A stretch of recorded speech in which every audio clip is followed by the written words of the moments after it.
c'est le moment, à partir de maintenant, les choses vont aller très vite pour tout le monde. Va falloir accrocher la ceinture. Je préfère prévenir.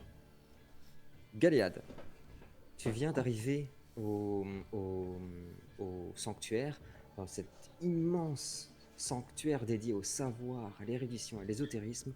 Je veux bien que tu me jettes occulte et énergie, s'il te plaît.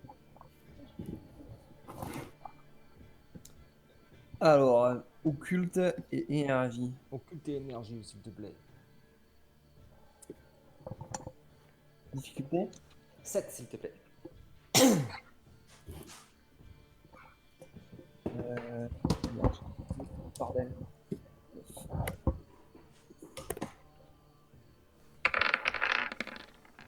Ouais, il y en a beaucoup. Oh, bah dis donc, qu'est-ce que c'est que ça? Un C'est succès. le, Un sur 9. le premier jet de la soirée. Ah, c'est ça, c'est le premier. Ok. Euh, Alors après, combien de succès il fallait? C'est pas le nombre de dés, c'est juste le nombre de succès qu'il faut. Oui, oui, mais là juste, oui, c'est vrai. Mais bon, Euh, Si j'avais eu qu'un dé, j'aurais fait un succès, tu vois. Bon, ça aurait été. la seule chose que je puis te dire, c'est un sentiment, un pressentiment que tu viens de ressentir, quelque chose d'anormal, quelque chose de sans doute d'une certaine gravité que tu as l'impression qui est en train de se passer dans ta famille. Simplement cette Là, impression. En ok. ce moment, un moment, tu rentres là-dedans, tu as l'impression que quelque chose est en train de se passer, quelque chose de grave, quelque chose de dangereux pour ta famille. C'est tout ce que je peux te dire pour l'instant. Que Ok. fais-tu, mon ami? Je suis mon instinct. Je retournerai les voir plus tard, là, les archives. Ouais, Et ok. je vais vers chez moi. D'accord. Tu y vas avec le flegme qu'on a vu depuis le début, ou là pour le coup Non, je plus cours. athlé- court, ok. Alors je veux bien justement un exploit de dextérité et d'athlétisme. Pas un exploit, dextérité et athlétisme, s'il te plaît. Difficulté 7. Difficulté 6, s'il te plaît. Le deuxième, le deuxième lancer va être mieux, là, je le sens. Voilà. Ah, ok. La caméra suit Galéade qui, connaissant cette ville parfaitement sur le bout des doigts, il a grandi ici. Oh, ça spoil, incroyable. Il a grandi ici, il connaît cette cité, il la connaît comme sa poche, chaque rue, chaque ruelle. Vous voyez qu'il court, il sait exactement où il va, prend des raccourcis, passe même par certains toits, comme ça, en sautant de toit en toit, glisse sur une gouttière, repasse par une autre petite ruelle avant de rejoindre Assassino, le... assassino. Et je veux rentrer là, par chez moi, parle-toi justement. Je t'en Ah, reparle ok. après Ok. Quand tu arrives sur les toits, pour en avoir effet, une vision de. Galéade, tu entends des gens qui crient à l'intérieur. Sans doute des serviteurs de la famille, du sanctuaire, comme on appelle cette grande maison familiale. On entend des cris, des bruits de lames, des femmes qui hurlent. Sans doute sont-elles en danger, sans doute sont-elles attaquées. Puis, Ah la salope. au moment où tu es sur le toit, justement, un toit de verre qui donne sur le jardin, tu aperçois certains membres de ta famille, tes frères, ton père, en tenue de bataille, comme tu connais si bien, qui font face à des dizaines d'assassins, ressemblant tous à peu près à cela, si ce n'est qu'il y a des femmes et des hommes, armés de ce qui pourrait être des katanas, en tout cas des lames provenant de royaumes bien lointains, des armures qui semblent faites d'écailles de dragons. En tout cas, c'est ce qui te paraît. En tout cas, ce sont des armes et des armures que tu n'as jamais vues auparavant, ainsi que des masques qu'ils portent au Je visage. sens du froid. Enfin, je sens une atmosphère froide autour de ces guerriers-là. Non, pas particulièrement. Par contre, je veux bien que tu me jettes intelligence, si tu veux en savoir un peu plus. Elle a parlé, la nana que je suis allé voir tout à l'heure, là, elle a parlé de guerriers du Nord avec des monstres de dragons, etc. Donc je soupçonne qu'ils viennent du Nord. Mhm. Euh, je fais un jet d'intelligence, si tu veux. Ouais, s'il te plaît. Difficulté 6 parce que je rappelle que Galéade a été instruit et éduqué. Ok. 8. Ta théorie est fort probable, ce qui est sûr. Mais ça, ce que je vais te dire, ça te paraît beaucoup moins probable. Pourtant, c'est les signes que tu vois, notamment au niveau du masque et des armures, les symboles que tu vois, les écritures dessus, tendent vers la théorie que je vais te dire, mais qui reste une théorie. Tu as Oui. appris. pendant ton éducation au sein de cette famille qu'il existait d'autres grandes familles de ce nom à travers le monde, et notamment des ordres très anciens qui sont censés avoir disparu. Parmi eux, il y a une famille qui est censée avoir disparu depuis 500 ans et que l'on appelle l'ordre de Baal, qui vient effectivement du nord et qui est censé avoir disparu pendant la grande guerre qui avait uni tous les peuples contre le royaume de Hel. Exactement. Cependant, j'insiste, ce sont des choses que tu as apprises et tu es sûr de toi, on t'a bassiné que ça, cet ordre a disparu depuis plus de 500 ans. J'appuie sur lecture, tu aperçois ces hommes et ces femmes avec des katanas en train de massacrer les archivistes, les mages, toutes les personnes qui travaillent dans la maison. Peu importe d'où ils viennent, ils sont là. J'essaye d'aller à un endroit où ils sont au-dessus de deux assassins et de sauter en cassant le plafond de verre pour arriver sur eux et les transpercer. Hello there. Ok, je veux bien que tu me. Et comme ça, en même temps, je me servirai de leur corps pour réceptionner la chute que je vais faire. Ok, je veux bien que tu me jettes force et dextérité, s'il te plaît. C'est Batman. Allez. Boum. Oh, joli. Ok, donc vous voyez Galéade qui, avec un tout petit geste, fait péter la verrière, tombe sur deux assassins, les renversant, quelques bouts de verre s'étant plantés dans leurs armures. On voit les bris de verre se briser au ralenti. J'appuie sur pause, Galéade. Attachons tous notre ceinture. Naya, je viens jusqu'à toi. Vous passez par cet étroit passage, un passage qui a été, gravé, c'est ça qu'il y ressemble, qui a été sculpté il y a de ça des centaines d'années, peut-être même beaucoup plus. Je veux bien que tu me rejettes énergie et intelligence, s'il te plaît, Naya. Difficulté 7.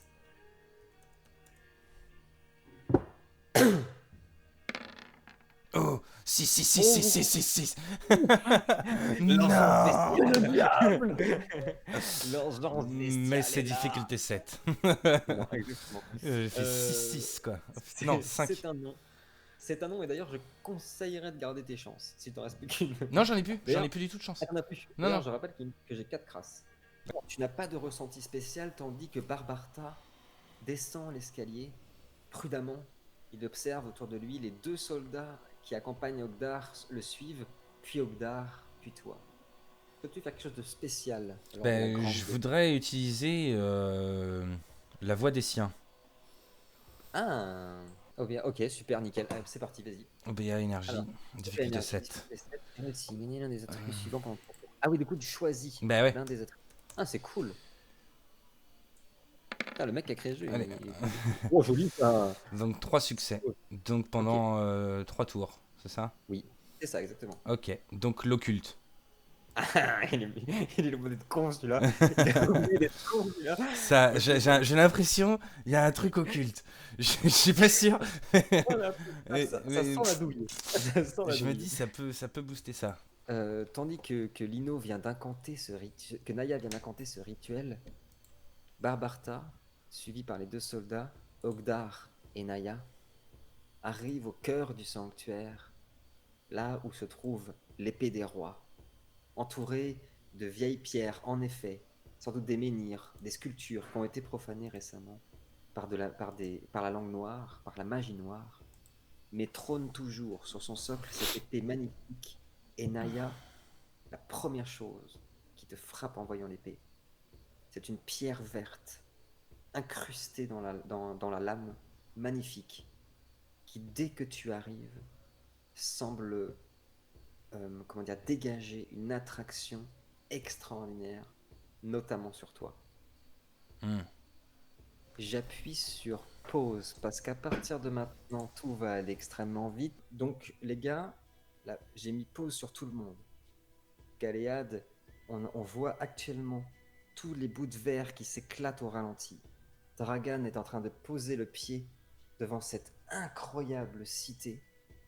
Albarad pose enfin le pied sur le royaume de l'Ouest qui est censé être la terre de son père, de son géniteur, et Albarad est censé être l'héritier de ce royaume, tout ce que je vais dire, Et là, tout ce que je vais dire à Naya, vous allez l'entendre, je vous expliquerai après ce qui se passe. Naya, alors que tu étais en train de ressentir cette attraction sur cette pierre, tu vois Barbarta qui commence à se tenir la tête comme ça. Ogdar qui commence à mettre sa main sur sa bouche. Une odeur putride se dégage de cet endroit. Et c'est comme si la lumière, petit à petit, se rétractait comme ça. Mais ce qui est étrange, c'est qu'au même moment, au Nadir et à l'ouest, les garçons, vous ressentez exactement les mêmes sensations. Quand soudain, le silence est brisé par ceci.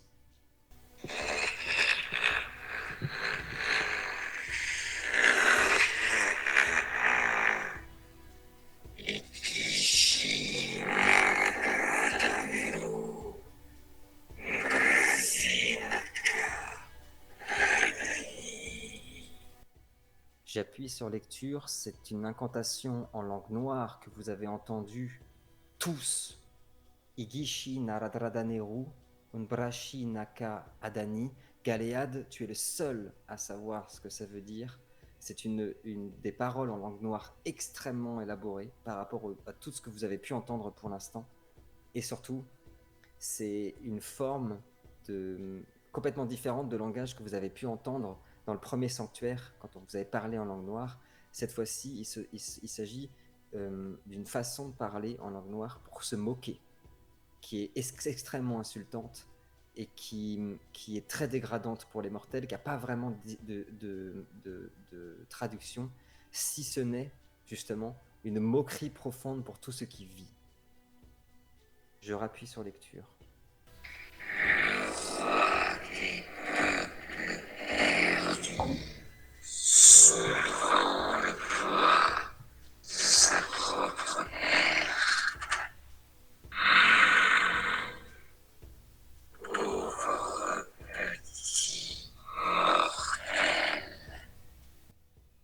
Vous avez entendu une voix, tous, et Naya, toi tu l'as ressenti, une voix profonde, ricaneuse, dire « Le roi des peuples perdus, soulevant le poids de sa propre perte, pauvre petit mortel, tandis que l'obscurité s'étend de plus en plus dans cette pièce, laissant apparaître qu'une forme, une forme terrible et maléfique, que seule Naya aura le courage, dans le sanctuaire, d'observer sans vomir. » C'est ça, Naya, que tu vois apparaître devant toi.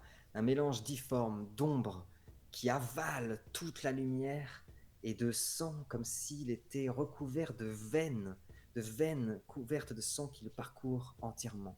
À partir de ce moment-là, ce moment précis, Dragan, tu ressens une connexion très forte. C'est comme si tu pouvais être là, tout ressentir, comme si ce lien incroyable que le destin avait tissé entre vous devenait de nouveau palpable. Comme un jeu de domino, en ouvrant ce canal, Dragan, tu provoques l'ouverture de celui d'Albarad, qui à son tour ouvre celui de Galéade. Tout ce que ressent Naya, vous le ressentez tous, tandis que vous êtes secoués par des nausées et des vertiges. Et il n'y a que Galéade qui, malgré ses sentiments, ses sensations désagréables, arrive encore à se mouvoir. Cependant, pour tous, l'obscurité a envahi votre environnement. Vous ne savez plus si vous rêvez, si vous vivez encore. Et vous entendez cette voix horrible, sombre, reprendre parole. Et cette fois-ci, vous la voyez tous. Cette image que je vous ai envoyée, vous le voyez tous. Et le visage de ce qui semble être un démon se tourne vers Albarad et toi, Naya. Ça va demander un petit effort d'imagination. Toi qui es là, toi qui es là dans ce sanctuaire, en face de lui, véritablement, tu as l'impression, en tout cas, tu as la sensation de savoir que ce démon se retourne vers Albarad maintenant, pour lui dire ceci.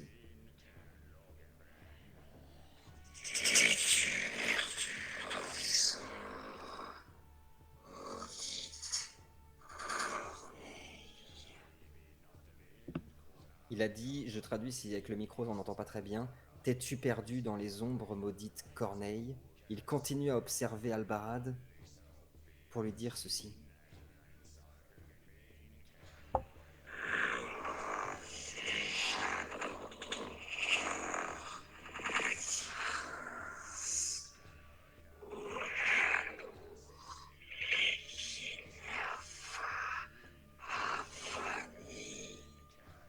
Il aura dit, l'Umbra vit déjà dans ton cœur, petit prince.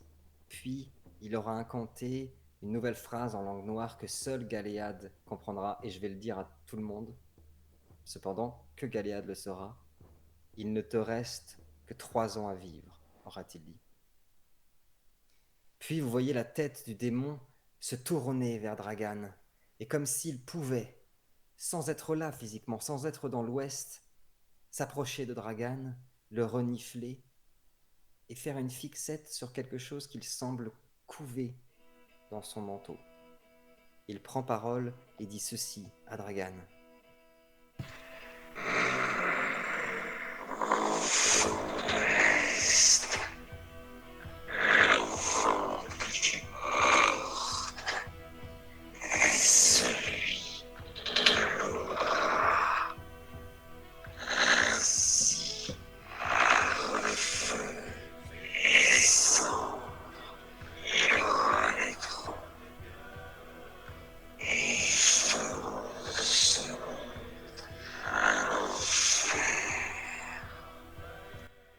Il aura dit, l'enfant que tu portes avec toi est l'enfant de l'Umbra.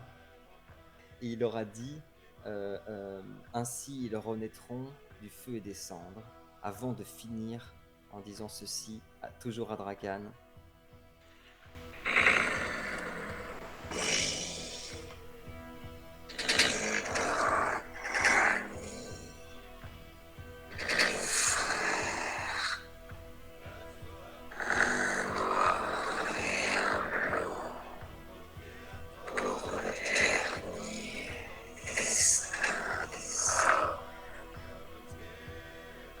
Il leur a dit 2 frères, un noir et un blanc, Dragani, il leur a dit, pour le dernier destin des hommes, avant de revenir sur Naya, de se projeter sur lui, de le regarder fixement. Et Naya sera le seul de vous tous à pouvoir soutenir son regard et de dire ceci à Naya.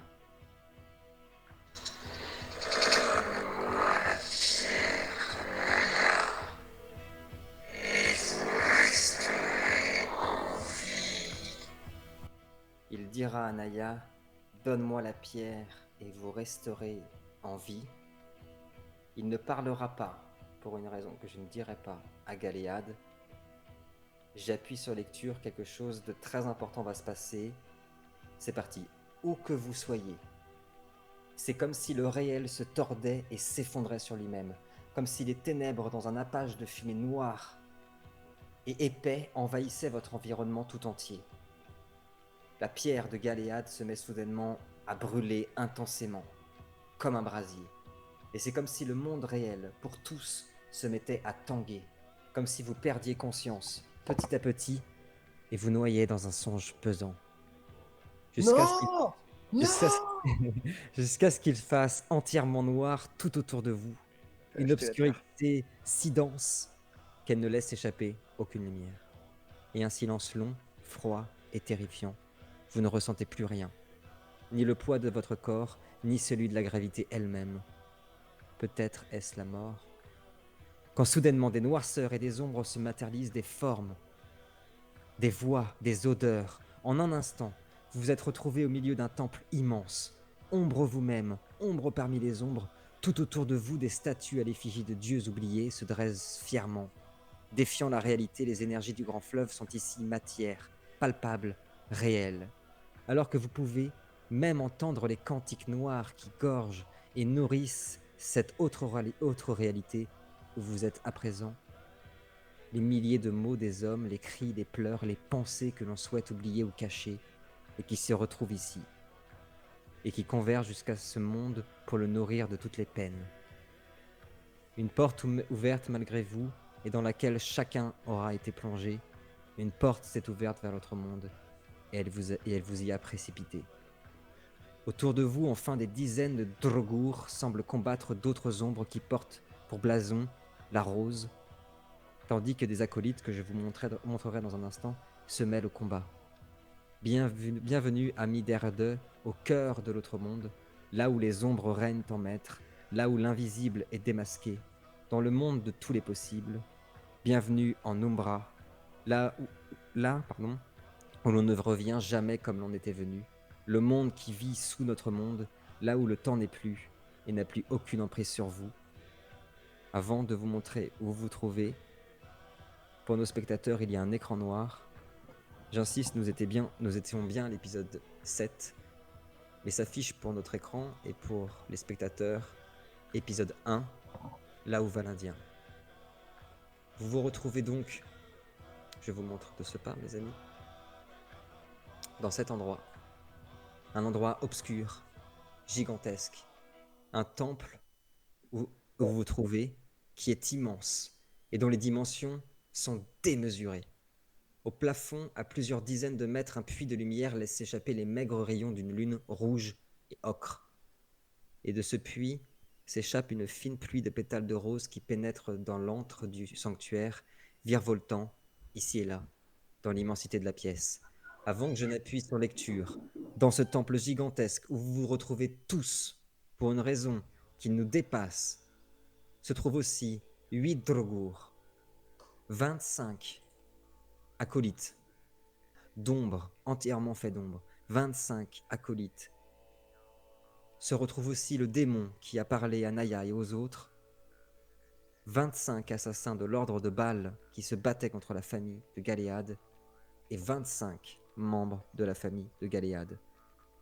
Tout ce beau monde se retrouve au même endroit, au même moment, malgré la différence de temps qui justement ne pouvait vous unir. Vous vous retrouvez à cet endroit ensemble. Je vais rappuyer sur lecture. Tout ce petit beau monde s'attaque, se bat, combat. Je vais appuyer sur lecture et je vais commencer par Albarad en reprenant l'ordre des tours. Désolé, Kevin. J'appuie sur lecture, que fais-tu, Kevin? Oui. D'accord. Juste, le là où va Je prends la l'Indien, fuite. c'était une joke ou c'était. Pas du tout. Dans cet endroit où vous êtes, qu'on appelle l'Umbra, qui est un endroit où le temps n'a aucune emprise, où même la gravité n'a plus d'emprise, ni pour aucun des vivants. On est totalement déconnecté du monde dans lequel vous vivez. Et ne vous y attachez pas pour l'instant, vous comprendrez sans doute plus tard. Mais en tout cas, dans cet endroit, nous sommes à l'épisode 1 et il s'appelle Là où va l'Indien. Albarad, j'appuie sur lecture, je rappelle, il y a 8 Drogour qui sont en train de survoler la pièce. Vous êtes tous dans cette pièce qui est tellement grande qu'il est difficile de se retrouver. Albarad, juste comme ça, déjà j'apparais comment là-dedans? Est-ce que j'ai sur le corps de mer avec moi? Est-ce que j'ai des... non. que je suis équipé? Est-ce que je suis à poil? Vous êtes équipé exactement comme vous l'étiez à la dernière fois que c'était votre tour. Et il n'y a absolument aucun changement corporel pour aucune personne. Ok, je suis où dans ce temple géant là? Tu es en plein milieu, tu es au milieu de plein d'acolytes, tu es en plein milieu de ces personnes qu'on appelle les acolytes, qui sont faits entièrement d'ombre, et la seule personne que tu connais, moi aussi, je pense que tu devrais tenter une Naya ou une Galéade et tenter de parlementer. Oui, la seule personne que tu connais et que tu peux apercevoir dans l'immensité de cet endroit, c'est Dragan. Il est loin par rapport à moi ou Oui, à peu près 300 mètres.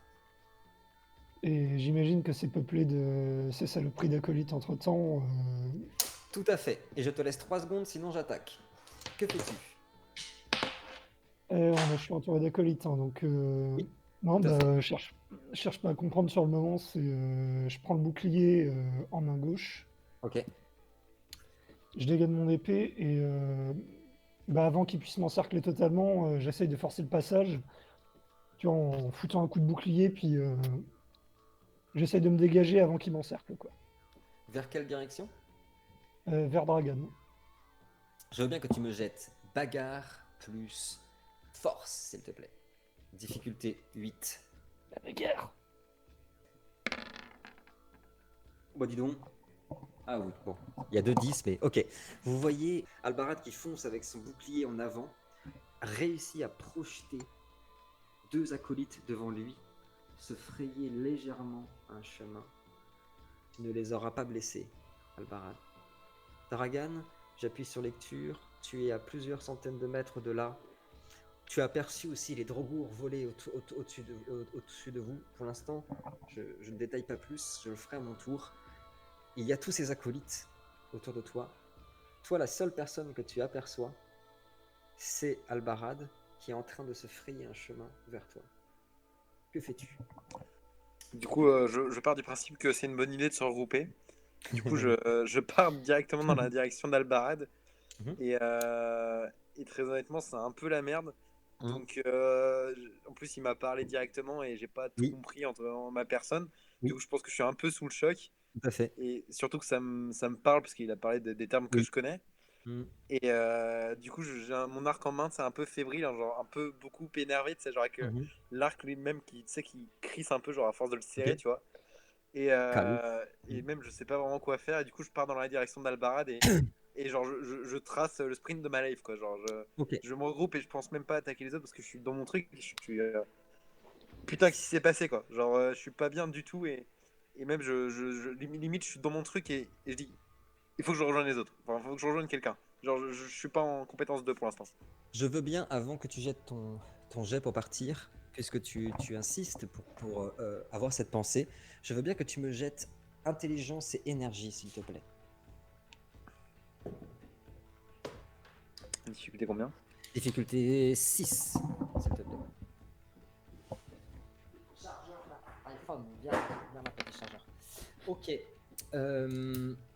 C'est Naya et Galéade, pas Albarad, ni Barbarta, mais Naya et Galéade, vous aurez ressenti très exactement ce que Dragan vient de décrire. Cette sensation d'être un peu perdu face à tout ça, et surtout cette urgence, ce ressenti urgent de se réunir, prouvant une nouvelle fois, pour ceux qui ne le voient pas, que, il est bien ici, dans la même pièce que vous. Maintenant, Dragan, je veux bien que tu me jettes athlétisme et dextérité, s'il te plaît. 2 succès, ok. Donc la caméra suit Dragan qui se ferait un chemin avec l'arc en main, attentif, aux aguets.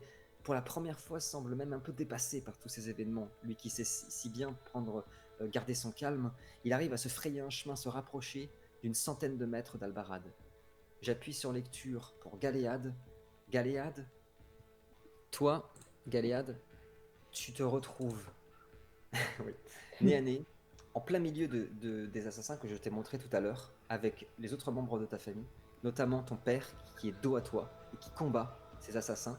Tu te retrouves nez à nez avec cette personne qui porte 2 sailles, un masque également, et toujours ces inscriptions et ces écritures qui semblent dire qu'en effet, c'est bien l'ordre de Bâle en face de toi.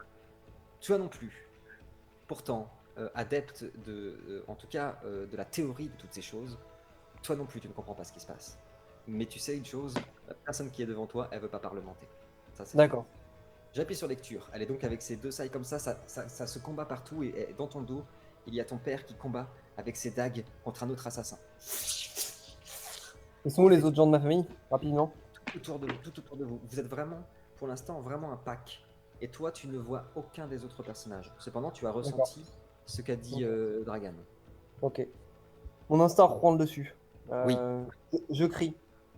Tous en cercle! Tous en cercle! Les femmes et les enfants, au centre, en protection! Rassemblez-vous! Et je mets un gros coup de pied dans le plexus solaire de la nana devant moi. Ok. Pour la- Alors, d'abord, j'aimerais que tu me jettes intimidation et persuasion, s'il te plaît. Naya, au loin, tu as entendu les paroles de Galéade. Merde. 2 succès, ok. Je veux bien. Oh, c'était 7, hein, t'inquiète pas. Autour de toi, Galéade, t'as tous tes frères et ton père qui reprennent tes paroles. Écoutez, Galéade, mettez-vous en cercle, protégez les plus faibles. Et vous vous mettez en cercle comme ça et vous commencez à combattre tout en Pour la tournant. rose! Force maintenant, s'il te plaît, et bagarre, s'il te plaît. Difficulté 7 au corps à corps, c'est 7 sur cette jeune femme qui n'a rien demandé à personne et qui peut-être, elle aussi, souhaiterait juste se déconfiner pour apprécier un McFlurry. Bah, visiblement, il semble que Corentin. Elle veut que Corentin crève quand même. Donc, Oui. Non, mais du coup, suite à ça, ils suivent mes ordres, les autres. En fait, Oui, c'était juste pour oui, l'éloigner, mais sinon, oui. sinon je l'attaque direct, quoi. Je lui donne pas un coup de pied et. Tout à fait, ça l'éloignera, mais je veux bien le coup de pied du début, quand même, D'accord. pour savoir si ça la projette en même temps que tu parles, si ça la Yes. projette un peu plus loin. Oups, ça si. Non, Oh, pas non, ouf. ok. Tu n'auras en effet pas réussi à la projeter avec ton pied, cependant, avec ce mur de ta famille qui tourne en plus sur lui-même, tu l'auras perdu de vue. J'appuie sur pause pour Corentin, pour Galéade. Je rappelle, on est ensemble, là, vous êtes tous dans la même pièce, c'est une action par personne. Ouais, Simon, il est pas là, quoi. Et Simon est pas là. Naya, j'appuie sur lecture. Tu es toi aussi pacté avec Ogdar, Barbarta et les 2 soldats. Et au moment où j'appuie sur lecture, ce sont les Drogours qui volent au-dessus de vous et le démon qui est juste en face de toi. Il a quelque chose avec toi, hein. Il te regarde droit dans les yeux. Il te dit, en te regardant, des vents de l'Est, tu es venu tenter de faire fleurir l'espoir en terre celte, petit homme. Oui, là où va l'Indien. Pauvre fou. Il n'y a pas de lumière ici et pas d'amour, pas d'espoir. L'Umbra s'est déjà réveillée. Partout, dans chaque temple, chaque sanctuaire d'Erde, là où le grand fleuve émet sa plus forte énergie, l'Umbra s'éveille. C'est trop tard. À qui? Il s'est réveillé et tu ne pourras l'arrêter. J'appuie sur lecture, que fais-tu? Je chope mon bâton tout en le fixant dans Ouais. les yeux. Et d'un air assuré, je dis écoute-moi, démon. L'ombre s'est peut-être réveillée, mais comme chaque jour, la lumière le saisira et l'ombre disparaîtra. Et toi, tu reviendras d'où tu viens. Encore et encore. Tu n'es jamais que rien sans la lumière. Et je pointe mon bâton en l'air. Et je fais mon Drachenwasser sur les Drogours en l'air. Ok, trop cool. Ok. Ah, le premier à utiliser un sort.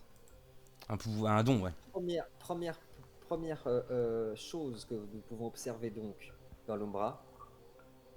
Vous pouvez utiliser vos sorts à volonté. Ça n'utilise aucun point d'énergie et aucun pouvoir psychique. C'est intéressant comme concept. Je balance Attention, des éclairs Il partout. n'y a pas que des points positifs dans l'Umbra. ouais, la Je me doute bien, contrepartie, ouais. elle est où? Il y a une contrepartie, hein. Vas-y, Naya, jette ton dé, tes dés, s'il te plaît. Alors du coup, je vise les Drogours en l'air. Hein. Enfin, quand même le MJ te dit que t'es pété. Ouais. Oh. Léger, là. Ok, donc vous voyez Naya qui projette son bâton en l'air comme ça. Organishi. Et vous voyez toute l'énergie qui est en lui. Parce qu'ici, il n'y a pas d'éléments. En effet, il n'y a pas d'eau, pas de feu, quoi que ce soit. Cependant, en quelques secondes, tous les spectateurs qui regardent l'événement sauront qu'ici les énergies sont si fortes que le pouvoir de Naya, qu'on a déjà vu à l'œuvre, a été multiplié par 4 ou 5. Vous voyez des flots d'énergie qui se matérialisent en eau parcourir le bâton de métal de Naya,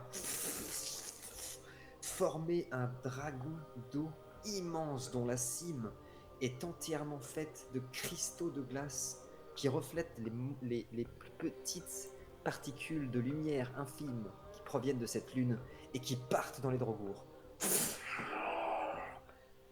Galéade, tu auras entendu au loin, puis aperçu une lumière bleue et intense au niveau du plafond et entendu un cri gigantesque, celui d'un dragon en plein dans le sanctuaire. Naya, des 10 s'il te plaît. Oh, j'ai eu peur. Allez. Tu sais, Oui, le 3, tu sais, le 3 qui passe. Ouais, il fait, ah le non. pouvoir est entre 4 et 5 fois plus Léger. fort. gueule. Ok, bon. Merde. Ok. Donc, vous voyez le dragon qui part, qui s'éclate dans les drogours. Les drogours qui se mettent à hurler.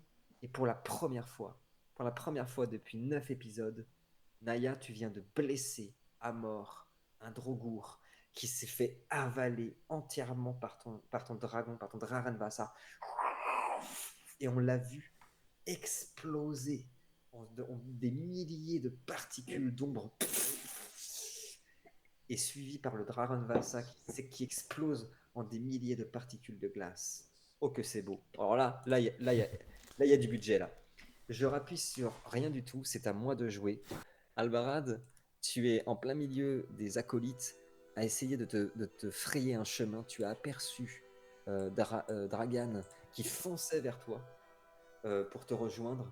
Et tu as une de ces créatures sans visage qui est entièrement fait d'ombre et dont les sommets de chaque os semblent former des pics d'ombre qui élève sa hache comme ça en te regardant et en te regardant comme ça. Meurs. Il t'assème un coup de hache et pendant que la hache s'éclate sur toi, l'ombre se matérialise. Il n'y a pas à dire, ce n'est plus de l'ombre, mais bien quelque chose de palpable. Hop et hop, ça part. Allez, chauffe Marcel. Putain, je veux bien que tu me jettes seulement ta vigueur et ton invulnérabilité, pas de possibilité de Oui, pas de pouvoir. à cause Juste comme ça. de la proximité. Je veux bien que tu me jettes vigueur s'il te plaît, et invulnérabilité, difficulté 8, s'il te plaît. Il y a 2 succès. Et il y a beaucoup de dégâts. Hein. Oh, joli. Ok, la hache, comme ça, fend l'air, et avant de claquer sur le corps d'Albarad, Albarad a eu le réflexe de lever son bouclier de Galéode. Et la hache rebondit dessus. Dragan, tu es en train de courir. Tu as fait un sprint de fou, arc à la main, en direction de... Ah, moi, je suis un animal traqué, là. Je suis pas bien, là. Exactement, d'Albarad, c'est vraiment exactement le tracker traqué, l'animal traqué, le lynx traqué, et tu es en pleine course quand soudainement, une masse, un fléau qui est projeté vers ton visage, par un Aïe. des en pleine course. Glissade sur les genoux. Un conseil évite. C'est un truc à la Legolas, il saute sur le fléau en l'air. N'importe quoi, c'est fini. Je vois pas mon vrai. Oh l'enfoiré. C'est 2 succès. Ça va. 2 succès, vigueur seule, pas de possibilité d'esquiver, c'est en pleine course. Vigueur seule, difficulté 8. Ça va piquer. Moi je suis chaud là, je vais casser des culs, je vous le dis tout de suite. Dragan, je te vengerai. Ouais, si je pouvais ne pas mourir en passant. Hein. J'annonce. J'ai pas mis la difficulté. Ah, Tu mets la une, difficulté combien? Bon, c'était 8, c'est bon. Une. Donc il y en a un qui passe. Le fléau, un des pics, des crochets du fléau vient s'éclater sur ton visage. Alors, si vous aviez la sensation d'être dans un rêve, les douleurs sont bien réelles. Hein. Attention, on n'est pas dans un rêve. Faites bien attention. Et si on meurt vraiment. Le fléau vient s'écorcher sur ton visage. Tu prends un dégât, mais tu continues ta course. Galéade, j'appuie sur lecture. Vous êtes en train de tourner comme ça. Il y a tous les assassins qui sont autour, qui essayent de passer. Je veux bien, pour savoir si je peux t'attaquer, grâce à la technique que vous êtes en train de mettre en place, un D10 contre moi. Il faut que tu fasses plus pour savoir si je peux ou pas passer en travers de cette muraille. Ok. Je t'ai connu meilleur. Bouya. Ok, ça marche. Donc, vous voyez les assassins de ce qui semble être l'ordre de Baal essayer de passer, de foutre des coups de saille, de lames en travers cette muraille de guerriers. Rien ne passe. Par contre, Galéade, tu as vu 3 de tes frères, parmi les 25 qui se trouvent ici, tomber sous les coups de ces assassins. Je rappuie sur lecture pour Naya.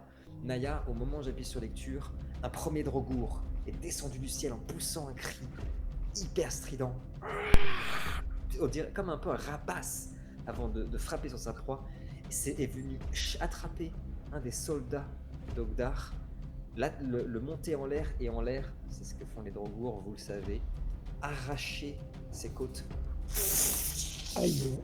répandre ses organes en l'air avant de relâcher le corps de pauvre malheureux qui, en retombant, on a l'impression qu'il a des ailes avec toutes ses côtes arraché et ressorti s'éclate sur le sol. Un autre est venu frapper de plein fouet le bouclier de Barbarta qui a réussi à se défendre. Il vous attaque de partout et un de ses Drogours attaque Naya. Ça y est, la confrontation avec les Drogours arrive, Naya. Vas-y. Attention, il rigole zéro. Hein. Et mais Naya non plus. Ouais, Naya, Non. c'est vrai. Je ne plaisante pas. Attends, parce que je vais réussir à faire de la merde. 3 succès. Naya, je veux bien que tu me jettes vigueur plus dextérité, s'il te plaît. Tu as les yeux rivés vers le haut. Tu as ton bâton en main. Plus tu as- artisanat, plus médecine. De quoi esquiver. Il y a un Drogour pique sur toi. Difficulté 8 aussi, du coup? Difficulté 8, s'il te plaît. Il y en a 3 à esquiver. T'inquiète, il n'y en a que 10. C'est rien. Allez! Ok. Ah, Il Pas mal. a réussi à esquiver l'attaque du Drogour, mais il aura pris au passage avec ses griffes un morceau de ta chair au niveau de ton dos, arraché le vêtement que tu portais, tu prends un dégât.